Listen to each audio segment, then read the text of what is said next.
مساجد شہید کرنے والے یہ ویڈیو غور سے دیکھیں اور سنیں۔ اسلام آباد انتظامیہ نے کر لیا ہے فیصلہ 50 سے زائد مساجد کو شہید کرنے کا، اور انہوں نے ایک مسجد شہید بھی کر دی ہے جس کا نام ہے مدنی مسجد۔ دوسری طرف اسی اسلام آباد میں ایک کلب ہے جس کا نام ہے اسلام آباد کلب۔ اس کلب کے پاس ہے 352 ایکڑ زمین 1990 سے۔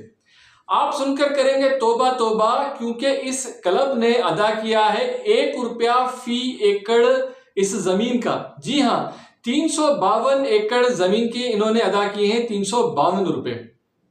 غریب کی دکان گرانی ہو یا گرانا ہو گھر، ناجائز تجاوزات کی آڑ میں غریب کو جاتا ہے کچلا، لیکن اس اشرافیہ کے ہوں اسلام آباد کلب، گنز کلب یا گولف کلب، ان کی طرف کوئی نہیں دیکھتا میلی آنکھ سے بھی۔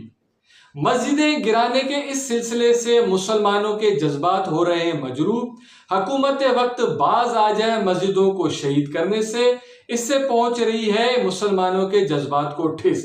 اگر کوئی مسجد واقعی ہے کسی غیر قانونی جگہ پر تو کیوں نہیں بنا دیتی حکومت اسے قانونی، کیونکہ یہ ملک بنایا گیا تھا لا الہ الا اللہ کے نام پر، اور اگر اسی اسلامی ملک میں مسجدوں کو نہیں حاصل تحفظ تو پھر کسے تحفظ حاصل ہے؟